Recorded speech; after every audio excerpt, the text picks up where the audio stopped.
역대상 8장 8절에서 10절까지 말씀.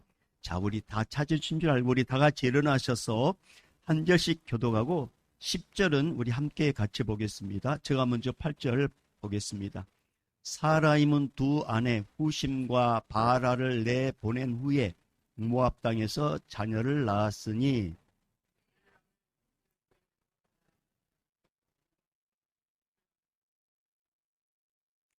여호수와 사갸와 미르마이니 이 아들들은 우두머리이며. 아멘. 자리에 앉겠습니다. 우리 앞뒤 좌우 이렇게 처음 보는 것처럼 이렇게 마음을 모아서 축복하겠습니다. 잘 되고 있습니다. 기도하면 더 잘 됩니다. 하나님이 아십니다. 행복하세요. 우리에게 행복을 주신 분은 예수님이십니다. 가정의 모든 행복의 근원은 예수님이십니다. 예수님 만나면 가정이 행복하고 인생 행복해집니다. 우리 모두 예수님을 깊이 만나는 복된 시간 되십시다. 오늘은 이제 가정주일로 우리가 지키고 있는데요. 오늘 설교 제목이 뭐예요?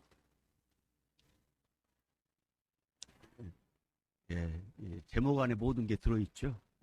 예수님으로 충만한 가족이 되어야 할 이유에 대해서 오늘 주의 음성 듣도록 하겠습니다. 어릴 적 우리 동네에 한 가정이 이사를 왔었어요. 이 가정이 이제 우리 동네 사람들에게 관심을 갖게 한 것은 이 가정의 아저씨의 행동 때문이었습니다. 우리 동네 어르신들은 우리 주로 이제 농촌이기 때문에 힘들어 농사 짓고 나서 술 한 잔 먹고 나면은 술 한 잔 마시고 나면 꼭 큰 소리가 났어요. 그리고 돌아가면서 동네마다 이렇게 싸워요. 집집마다 돌아가면 오늘은 이 집 사람, 내일은 이제 딱 정해져 있어요. 그러니까 예를 들어보면 참 농사짓기 얼마나 고돼요. 그러니까 고되니까 술 한잔 먹는데 이 술 한잔 먹으면서 신선한 차 한잔 하다 보니까 큰 소리 나오고 그런 동네였고 그런 이제 분위기였습니다. 그런데 이제 새로운 이사 온 이 가정의 아저씨는 달랐습니다. 회사에 갔다 오면 자녀들과 놀아주는 거예요. 그리고 어떤 때는 기타를 치면서 노래를 불러주기도 했습니다. 참 부러웠습니다. 그런 모습을 가까이 지켜보면서 제 마음속에 우리 아버지도 저 아저씨처럼 됐으면 좋겠다라는 생각을 가졌어요. 왜냐하면 한 번도 그런 걸 못 경험했기 때문에. 그리고 내 마음속에 나도 다음에 어른이 되면 저 아저씨처럼 기타 치면서 우리 애들에게 노래를 불러줘야지. 그런 이제 생각을 가졌고, 그리고 이제 기타를 제가 배웠습니다. 기타 쳐요, 여러분, 제가. 그만큼 그 아저씨가 부러웠습니다. 하지만 이제 시간이 지나면서 그처럼 부럽게 보였던 그 집안도 싸움 소리가 났었고, 그 아저씨도 동네 어른들과 다르지 않다는 것을 이제 알게 되었습니다. 이후에 이제 무뚝뚝하고 무섭지만, 저희 아버지가 이제 새롭게 이제 다가왔습니다. 그 자식들을 사랑하는, 한결같이 자식들을 사랑하는 그 아버지의 이 모습이 점점 제 눈에 들어왔습니다. 그 사랑의 이제 모습이 어떤 모습이냐면, 가끔씩 저희 아버지께서 이제 시내에 갔다 오면 꼭 외출하고 들어오면은 그냥 빈손으로 오지 않으셨어요. 과자 부스러기 하나라도 사고 들어와서 그냥 됐다 먹으라 하면서 건네주시면서 웃는 그런 아버지의 미소. 그것이 이제 아버지의 사랑이라는 것을 조금씩 알게 됐습니다. 그러면서 이제 내 마음 한편에 잠시나마 아버지를 이웃 아저씨와 비교했던 게 너무 죄송하더라고요. 그러면서 이제 아버지를 무섭지만 참 아버지를 이해하는 그런 이제 아들이 점점 되었습니다. 가끔씩 이제 저희 아버님이 이제 일찍 돌아가셨어요. 가끔씩 이제 가정의 주일, 어버이 주일 되면은 만약에 지금 아버지가 살아계셨으면 어떻게 됐을까 이제 그런 생각을 해 봅니다. 그러면서 나도 모르게 아버지의 모습이 이제 조금씩 이렇게 제 안에서 이렇게 드러나는 것을 확인해요. 그래서 혹시나 우리 아이들이 우리 아버지도 다른 누구 아버지처럼 좀 됐으면 좋겠다 그런 생각 갖지 않기 위해서 노력을 하는데 부족합니다. 아무튼 이제 그런 아저씨였고, 근데 그 아저씨가 이제 다르지 않다는 걸 알게 됐습니다. 가끔 우리는 세상이 좋아 보일 때가 있습니다. 그래서 세상을 기웃거리다가 예수님의 은혜를, 예수님의 손을 살며시 놓을 때가 있어요. 근데 머지않아 우리가 알게 됩니다. 예수님이 나를 사랑하고 있다는 것을 어느 순간 알게 돼요. 항상 내 곁에서 묵묵히 계심을 알게 됩니다. 그러면서 한결같은 주님의 사랑, 변함없는 그 예수님의 사랑을 느낄 때 나도 모르게 눈물이 확 쏟아질 때가 있어요. 이게 이제 제가 설교하다가 어느 한 부분에서 막 이렇게 저에게 감동이 확 밀려올 때는 그 주님의 사랑이 확 몰려올 때입니다. 왜냐하면 세상에 나도 이렇게 개인처럼 살았기 때문에. 그런데 변함없이 나를 사랑하고 한결같이 나를 사랑해 주신 그 주님의 사랑을 생각하면 눈물이 탁 터질 때가 있어요. 그 예수님은 오늘 이곳에 계십니다. 여러분이 어떤 삶을 살았든 간에 우리 예수님은 여러분을 한결같이 사랑하셔요. 변함없이. 부모가 자식을 변함없이 사랑하는 거죠. 아무리 망나 같은 아이도 부모에게는 귀한 아이예요. 우리가 주님의 뜻대로 살지 못했다 할지라도 주님은 우리의 아버지시오. 우리 하나님이시오. 우리의 구원자시오. 그래서 주님은 여러분을 한결같이 사랑하십니다. 그 주님이 이곳에 계셔요. 그래서 오늘 이 시간에 우리 주님을 더 깊이 만나는 그런 시간 되십시다. 오늘 말씀은 베냐민 지파의 이 족보에 대한 이야기인데 이 족보 속에 기록된 한 가정에 대한 말씀입니다. 이 가정의 이름은 사하라임이에요. 사하라임. 이 사하라임 가정에서 가장 먼저 우리 눈에 딱 들어오는 부분이 있는데 8절 말씀이에요. 8절 말씀. 자, 우리 8절 말씀 다시 한번 읽어볼까요? 시작. 사하라임은 두 아내 후심과 바라를 내보낸 후에 모압 땅에서 자녀를 낳았으니. 자, 사하라임은 두 명의 아내가 있는데 후심과 바라를 내보냈다, 이렇게 말씀하고 있습니다. 사라임은 첫 번째 여인 후심과 결혼을 했어요. 근데 뭔가 채워지지 않는 부분이 있었습니다. 그래서 두 번째 여인 바라와 또 결혼했습니다. 이렇게 두 명의 여인과 결혼했으면 기쁨도 두 배, 만족도 두 배여야 되는 거 아니겠어요?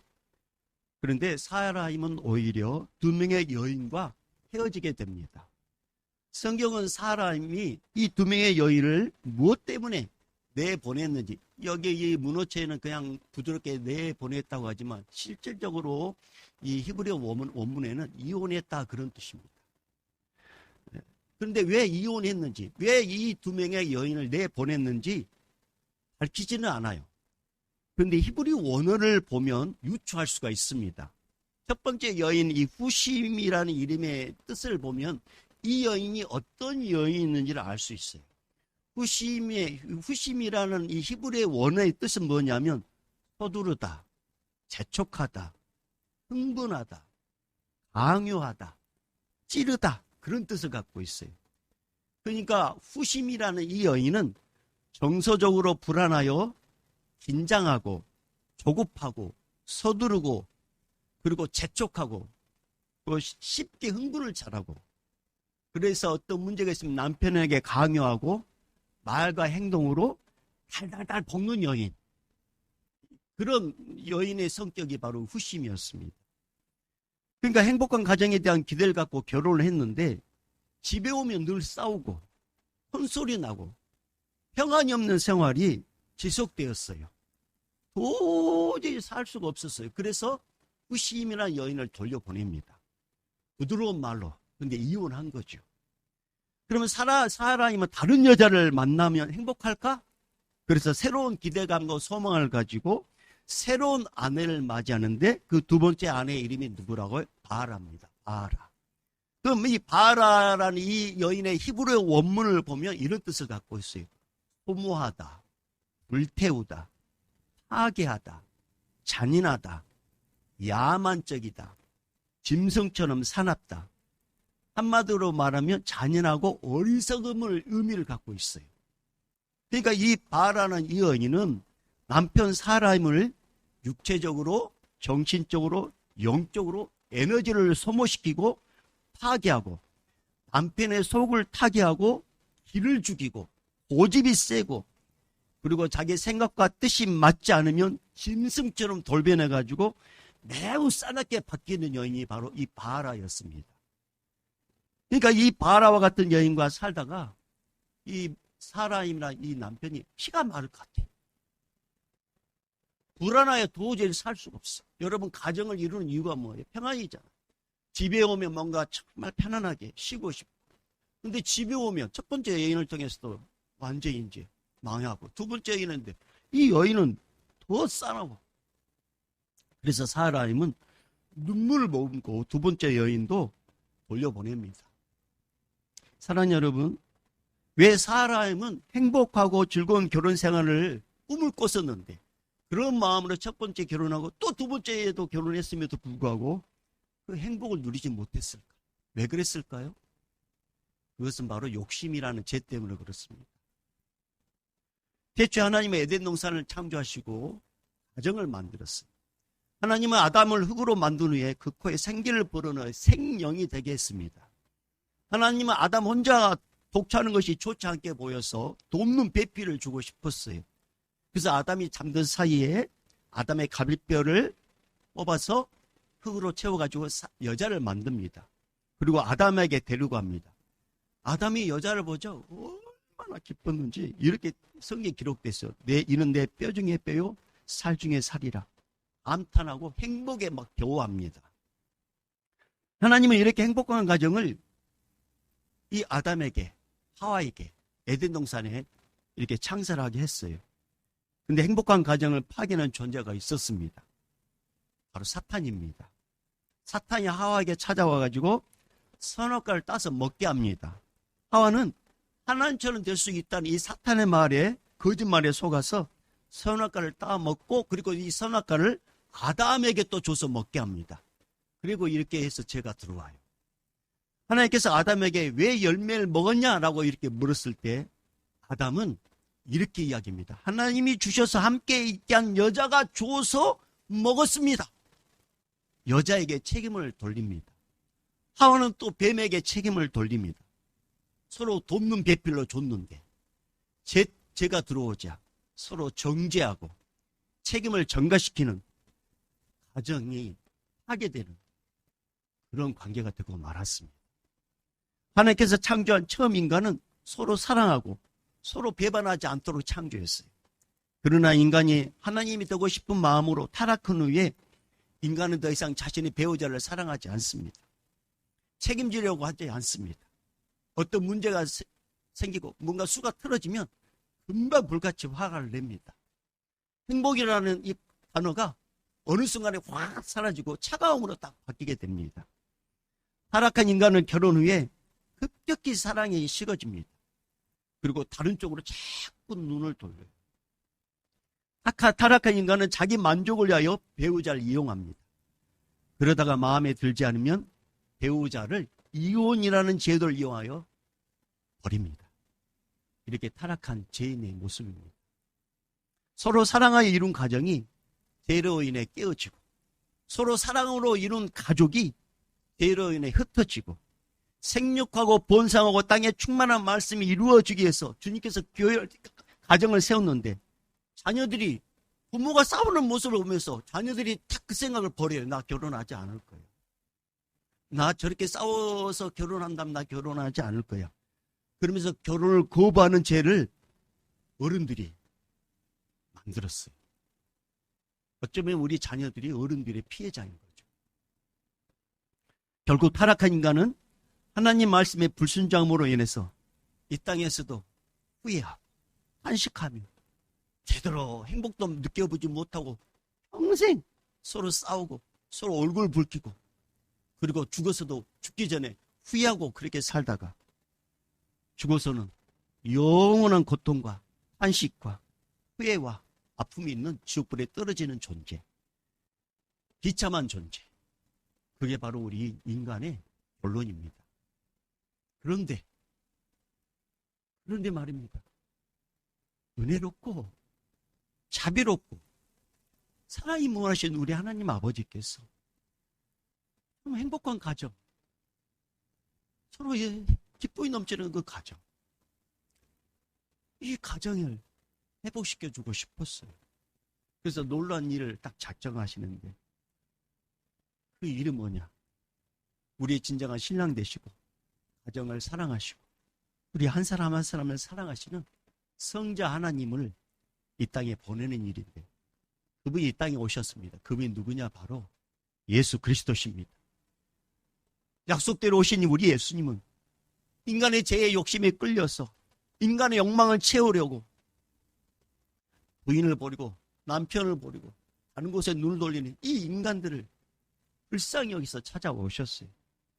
이 세상에서 행복을 찾으려고 가정에서 눈을 돌리고 세상에서 행복을 찾으려고 기웃거리는 인간들에게 직접 찾아오셨습니다.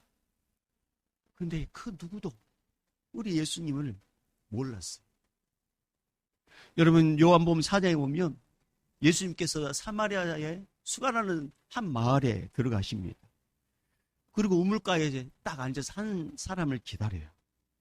낮 12시가 되었을 때 한 여자가 물을 기르러 옵니다. 일반적으로 물을 기르려면 해가 없는 시원한 아침이나 저녁에 물을 기르러 와요. 근데 이 여인은 12시에 가장 뜨거울 때 물을 기르러 옵니다. 한마디로 말하면 사람들과 마주치고 싶지 않는 여인이었습니다. 근데 예수님은 이 여인을 기다리고 있었어요. 이 여인은 어떤 여인이냐? 16명의 남자를 만나 살아보았지만 만족함이 없는 여인이었습니다. 세상 것으로도 채울 수 없는 그런 갈증이 충만한 여인이었어요. 근데 예수님께서 이 여인을 만납니다. 그리고 이 여인의 모든 것을 알고 계시는 분, 메시아라는 사실을 우리 예수님께서 딱 가르쳐 주셔요. 예수님이 이 여인에게 예수님의 사랑을 순간 확 불어넣어 주십니다. 그런데 예수님을 만난 순간 이 여인의 마음속에 그동안에 6명의 남자를 만나도 만족하지 못했던 그 빈 마음이 예수님의 사랑으로 확 들어옵니다. 그러면서 이 여인이 딱 변하는데 물동이를 탁 내두고 사람 보는 것조차 만나는 것조차 싫어했던 여인이 마을로 뛰어들어갑니다. 그러면서 내가 이 메시아를 만났다. 그래서 막 예수님을 자랑합니다. 그래서 이 여인은 더 이상 영적인 갈급함을 느끼지 못해요. 왜냐하면 예수님으로 가득 찼기 때문에 그렇습니다. 그래서 요한복음 4장 39절에 이렇게 말해요. 여자의 말이 내가 행한 모든 것을 그가 내게 말했다. 이 여인이 지금 어떤 형편인지 예수님이 말했다. 그런 뜻입니다. 증언함으로 그 동네 중에 많은 사마리아인이 예수를 믿는지라. 사랑하는 여러분, 예수님이 우리 마음 알아주면 그걸로 우리는 족할 수 있습니다. 예수님이 내 마음 알아주면 세상에 그 누구가 몰라줘도 예수님이 알아주면 그 하나로 우리는 만족해 줄 수 있어요. 여러분, 예수님은 인간의 과거, 현재, 미래의 모든 죄 문제를 십자가에서 다 해결해 주셨습니다. 실수로 지은 죄든지 고의로 지은 죄든지 예수님께서 십자가에서 다 해결해 주셨어요. 그리고 누구든지 이 사실을 믿으면 죄 용서함 받습니다. 이것이 바로 예수님의 끝없는 사랑이에요. 근데 우리 인간의 사랑은 실증나면 멈춥니다. 인간의 사랑은 식으면 사랑을 시작할 때보다 더 무섭게 냉정하게 변합니다. 인간의 사랑은 시작이 있고 끝이 있습니다. 여러분, 오늘 본문에서 사라임은 처음에는 사랑으로 시작했어요. 하지만 두 여인을 보낼 때 사랑은 없었습니다. 여러분, 그러나 여러분, 인간은 그래요. 인간은 어느 순간에 냉정하게 사랑이 식어요. 그러나 여러분, 이 땅에 오신 예수님은 우리를 사랑하시되 영원히 사랑하십니다. 이 땅에 오신 예수님은 완전한 하나님이시면서 완전한 인간입니다. 예수님의 사랑은 하나님의 사랑이 영원한 것처럼 예수님의 사랑은 영원합니다. 하나님의 사랑이 바다보다 넓고 하늘보다 크듯이 예수님의 사랑도 하나님만큼 큽니다. 하나님의 사랑은 예수님의 사랑 또한 하나님의 사랑처럼 동일합니다. 여러분, 타락한 인간의 사랑은 항상 변해요. 타락한 인간의 사랑은 기분에 따라 달라집니다. 이런 타락한 인간을 위해서 예수님이 오셨어요. 예수님 한 번 사랑한 자를 영원히 버리지 않습니다. 근데 문제는 우리가 예수님을 자꾸 버린다는 것이죠. 요한복음 3장 37절에 아버지께서 내게 주시는 자는 다 내게로 올 것이요 내게 오는 자는 내가 결코 내쫓지 아니하리라. 예수님은 우리 한번 선택한 백성을 절대 버리지 않습니다. 한번 사랑으로 작정한 영혼 절대 사랑 변치 않습니다. 근데 문제는 우리가 변한다는 거죠. 여러분, 신랑 되신 예수님은 결코 신부인 우리 성도를 내쫓지 않습니다. 신랑 되신 예수님은 결코 신부인 성도를 버리지 않습니다. 예수님의 사랑은 변하지 않습니다. 근데 오늘 본문에 나오는 사라임은 아내를 내쫓아요. 그것도 2명의 아내를 내쫓습니다. 하나님은 분명히 한 남자와 한 여자가 만나 가정을 이루려 하겠어요. 예수님도 마가복음 10장 6절에서 9절 말씀에 이렇게 말씀하셨어요. 창조 때로부터 사람을 남자와 여자로 지으셨으니 이러므로 사람이 그 부모를 떠나서 그 둘이 한 몸이 될지니라. 이러한즉 이제 둘이 아니요 한 몸이니 그러므로 하나님이 짝지어 주신 것을 사람이 나누지 못할지니라 하시더라. 하나님께서 이미 창세전에도 말씀하셨고 인간의 몸으로 이 땅에 오신 예수님도 말씀하셨습니다. 사람의 고통의 시작은 하나님 말씀에 불순종함으로 시작되었습니다. 일부일처로 가정을 이루고 끝까지 함께 해야 하는데 사람의 가정의 불화의 시작은 욕심이었어요. 욕심 때문에 여자를 선택했고 욕심 때문에 또 버렸고 또 여자를 선택하고 사람의 가정의 아픔은 사람 자신이 자기 인생의 주인이라 생각하고 자기 뜻대로 결정했기 때문에 그렇습니다. 사람의 영적 실체를 잘 보여주는 단어가 오늘 본문에 나와요. 사람의 영적 무게중심이 어디에 자리 잡고 있는지를 잘 알려주는 본문에 보면은 단어가 나옵니다. 그 단어가 뭐냐?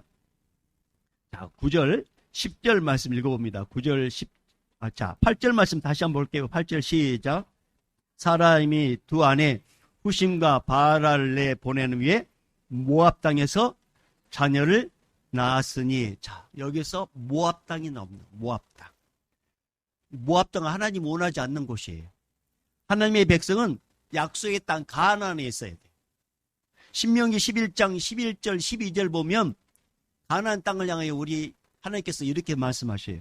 너희가 건너가서 차지할 땅은 산과 골짜기가 있어서 하늘에서 내리는 비를 흡수하는 땅이요 내 하나님 여호와께서 돌보아 주시는 땅이라.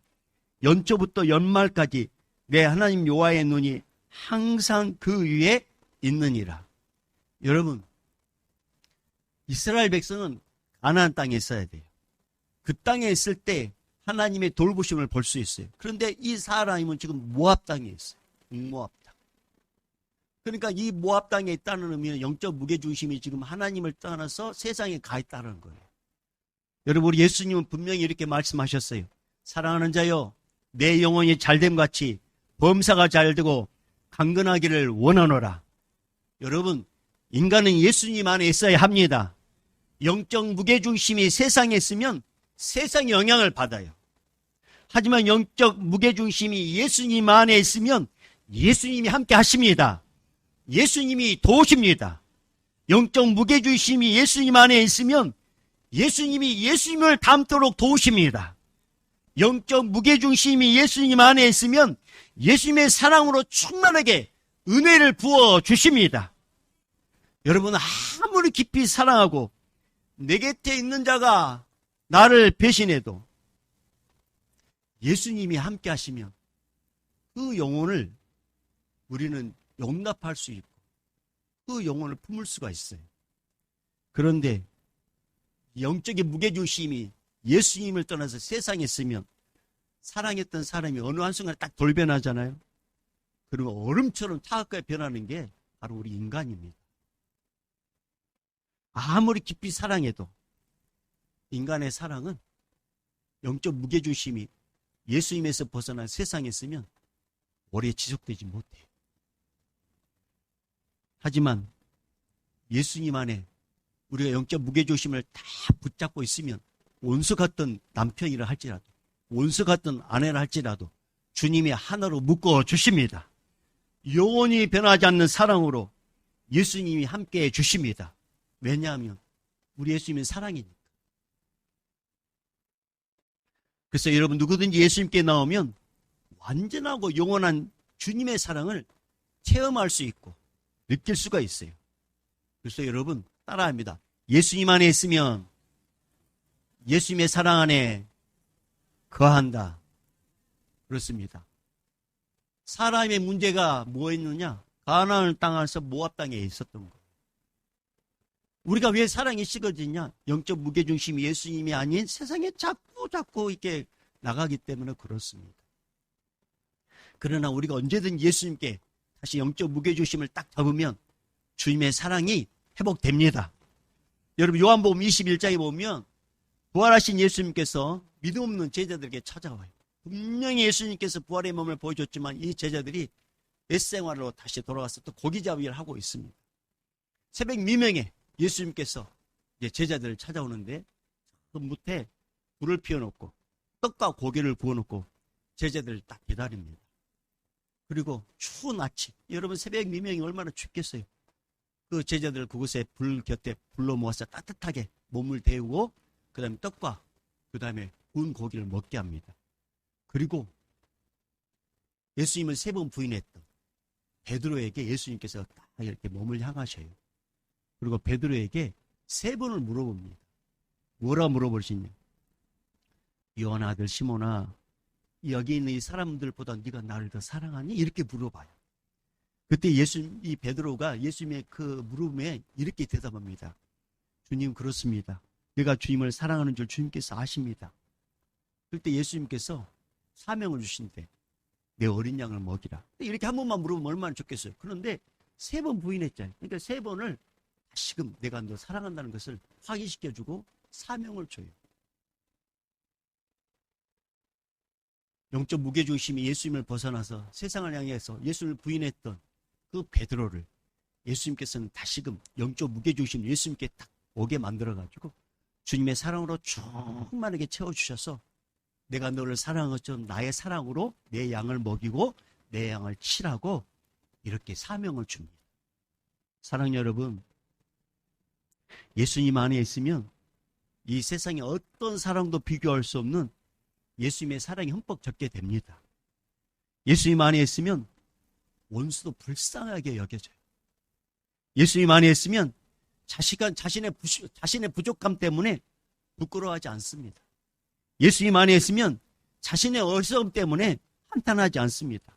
왜? 예수님의 사랑이 나의 부족함을 덮기 때문에 그렇습니다. 근데 예수님을 벗어나잖아요? 그럼 나의 어리석음이 더 크게 보이고 나의 부족함이 더 크게 보여서 어떤 마음이 드냐면 나는 쓸모없는 존재라고. 근데 그걸 또 사탄이 탁 틈을 타고 들어와가지고 그래 너 쓸모없는 존재야. 그러면서 계속 비참하게 만듭니다. 그러나 우리가 영적 무게중심을 예수님에 자리 잡으면 예수님은 나의 연약함을 보지 못하게 만들고 나의 어리석음에 집중하지 못하게 만들고 나의 부족함에 집중하지 못하게 만들고 예수님의 풍성함에 나의 시선을 향하게 만듭니다. 그래서 나의 약함이 오히려 사랑이 돼. 나의 약함이 주님으로 해서 커진 것. 나의 약함은 오히려 주님으로 인해서 능력이라고 바울처럼 고백하게 만드신 분이 바로 예수님의 사랑입니다. 사랑 여러분, 그 예수님이 우리를 사랑하십니다. 사라임은 2명의 아내를 내보낸 후에 이제 알게 돼요. 자신의 어리석음을 알게 됩니다. 자신의 죄성을 깨닫게 돼요. 이런 사라임의 마음을 우리 하나님은 아셨습니다. 그리고 한 여인을 만나게 해요. 그 여인이 누구냐? 자, 9절입니다. 자, 9절 읽어봅니다. 시작. 그의 아내 호데스에게서 낳은 자는 요법과 시비아와 메사와 말감. 자, 호데스라는 여인을 붙여줘요. 근데 이 호데스라는 이 여인의 이 이름의 원어의 뜻은 뭐냐? 새롭게 하다, 갱신하다, 수리하다, 복원하다, 이런 뜻인데 이건 무슨 의미냐면 무언가를 새롭게 만들거나 새롭게 한다는 의미입니다. 그러니까 한마디로 말하면 이 사람이 첫 번째 자기 욕심으로 한 여자, 첫 번째 여자, 두 번째 여자를 만났을 때는 자기 욕심으로 만났잖아요. 그런데 이 욕심으로 만나다 보니까 육체적으로, 심리적으로, 정서적, 영적으로 어마어마하게 힘들었습니다. 그런데 하나님께서 붙여진 이 호데스라는 이 여인을 만나면서 육체적으로, 심리적으로, 정서적으로, 영적으로 새롭게 되고 갱신을 하게 되는데, 이 사람은 이 호데스라는 이 여인을 통해서 두 명의 여인을 통해서 겪게 되는 그 고통스러움에서 벗어나게 됩니다. 그리고 새롭게 이제 평강을 누리게 돼요. 그리고 호데스를 만남으로 하나님과의 관계도 회복되는데, 그것을 어떻게 알게 되느냐? 모압 땅에서 호데스를 만났는데, 호데스를 통해서 몇 명의 자녀를 낳게 되냐면 7명의 자녀를 낳게 되고, 그리고 이 자녀들이 다 누가 되냐면 우두머리라고 표현했잖아요. 10절 말씀 읽어봅니다. 시작. 여호수아, 사가라와 미르마이니 이 아들들은 우두머리이며, 자, 먼저 우리가 8절에 낳았다. 이 낳았다라는 것을 직역성계, 히브리 직역성계는 뭐라고 기록되냐면 낳게 하였다. 다른 말로 말하면 하나님이 낳게 하심으로, 하나님이 이 자녀를 낳게 하심으로 낳게 하였다, 그런 뜻입니다. 그러니까 하나님께서 붙여준 이 여인으로 인해서 하나님의 붙여진 여인이라는 사실을 열매를 통해서 알게 되는데, 그게 뭐냐? 자녀를 낳게 하시고 그 자녀들이 우두머리가 되게 된 거예요. 그리고 이 자녀를 하나님이 낳게 했다, 그런 뜻입니다. 사랑하는 여러분, 이 사람은 자기가 뭔가 자기가 선택한 여인을 통해서는 절대로 이런 새로움을 경험하지 못했어요.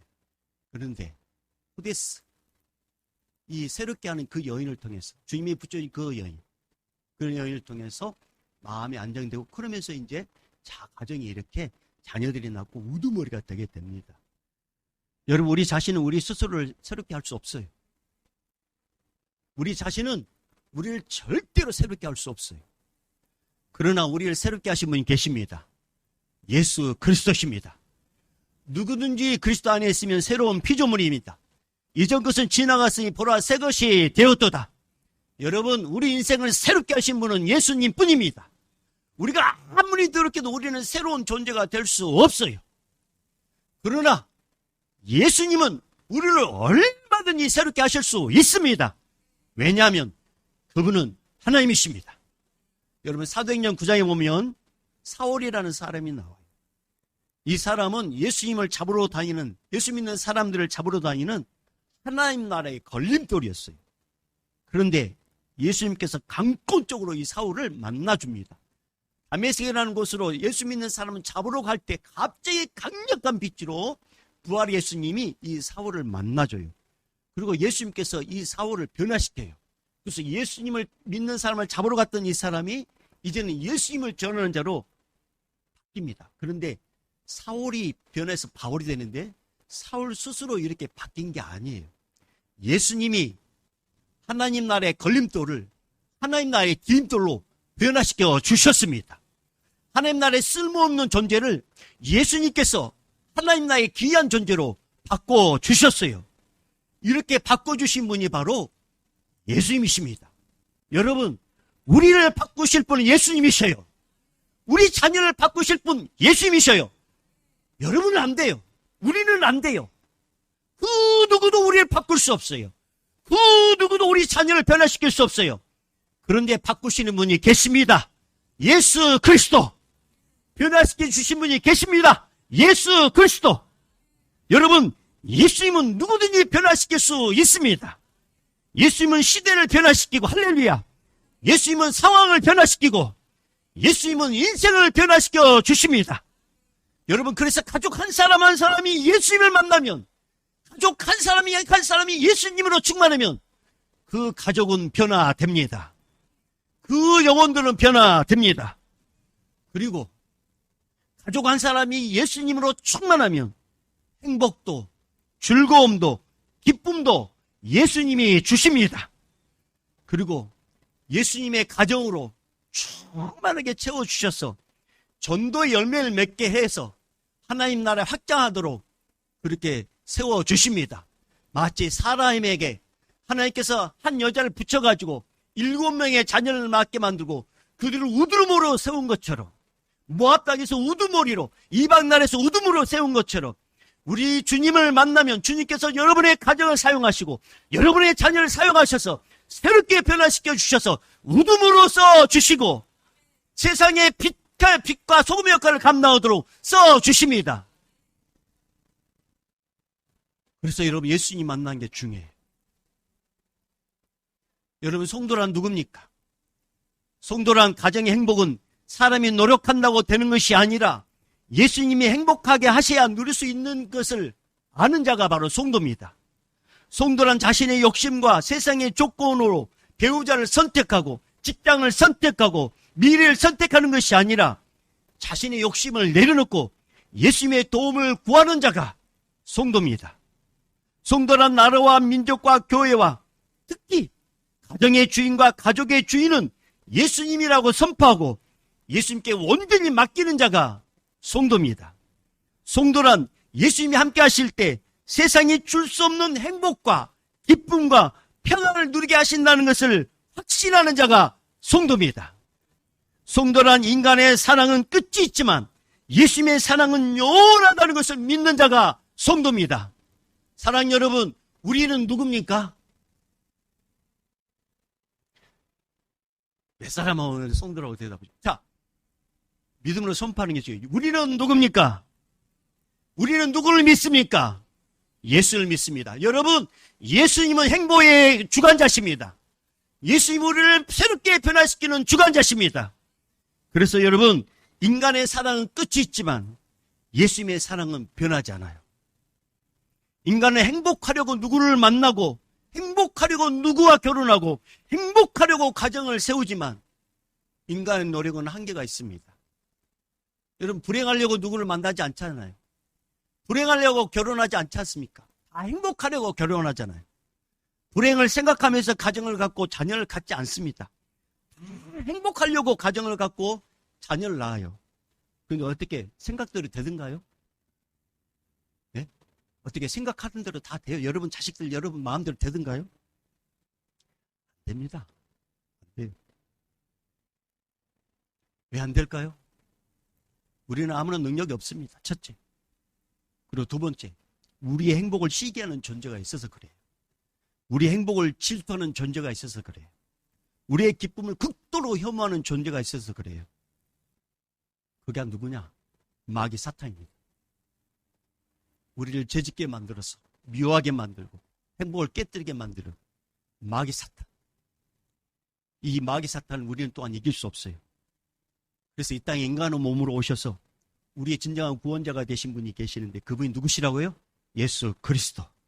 그래서 우리 주님께서 오늘 우리에게 이렇게 말씀하고 계셔요. 너희 염려를 다 주께 맡기라. 이는 그가 너희를 돌보십니다. 사랑하는 여러분, 우리 예수님이 돌보시면 마귀에 틈타지 못합니다. 그러면서 이렇게 말씀하셔. 베드로전서 5장 8절에 근신하라 깨어라. 너희 대적 마귀가 우는 사자같이 두루 다니며 삼키자를 찾나니 너희는 믿음을 굳건하게 하여 대적하라. 누구의 이름으로 대적하면 됩니까? 예수 그리스도의 이름으로. 예수님으로 대적하여 마귀 사탄이 떠나가도록 우리가 대적하면 우리 주님께서 우리 가정의 주인 되어 주시고 우리의 가정에 행복을 부어주신 분이 예수인 것을 알게 해 주십니다. 사랑하는 여러분, 우리 자신이 예수님으로 충만할 때, 가족 구성원 한 사람 한 사람 예수님으로 충만할 때, 우리 교회 성도 모두가 예수님으로 충만할 때 예수님으로부터 오는 평안과 기쁨과 행복이 우리 가정과 우리 교회와 우리 모든 성도들에게 임하게 됩니다. 네, 그분 하나님이시니까. 그래서 요한복음 15장 9절에 이렇게 말씀하셨어요. 아버지께서 나를 사랑하신 것 같이 나도 너희를 사랑하였으니 나의 사랑 아래 거하라. 영적인 무게중심을 예수님 안에 거하라. 예수님의 사랑 안에 거하며 예수님의 사랑이 우리를 감싸 주십니다. 사랑하는 여러분, 그래서 우리는 오늘 시간에 이렇게 고백하셔야 돼요. 예수님, 나는 예수님의 사랑이 필요합니다. 자, 따라해볼까요? 예수님, 나는 예수님의 사랑이 필요합니다. 나는 예수님이 필요합니다. 이렇게 고백하고 이렇게 사모한 자에게 예수님은 영으로 임재하십니다. 그리고 위로부터 주님이 주시는 그 평안, 기쁨, 행복이 우리의 가정과 교회와 나라와 민족과 여러분 한 사람 한 사람에게 충만하게 임해 주십니다. 바로 원하는 것은 우리 가정들 모두 예수님의 사랑과 은혜가 충만하게 앞으로 주님 나라 오실 때까지, 우리가 하나님 나라 갈 때까지 충만하게 임재하는 우리 모두가 되기를 주의 이름으로 축복합니다. 그래서 우리의 무게중심은 어디에 있어야 한다고요? 예수 그리스도. 우리가 누구로 충만하면 우리 주님께서 함께 하신다고요? 예수님으로. 예수님은 사랑이십니다. 그 예수님의 사랑으로 충만한 우리 모두가 되기를 주의 이름으로 축복합니다. 이제는 우리 주 예수 그리스도의 은혜와 하나님 아버지의 극진하신 사랑하심과 성령님의 감화 감동 교통 충만하심이 이제부터 영원히 있을지어다. 아멘.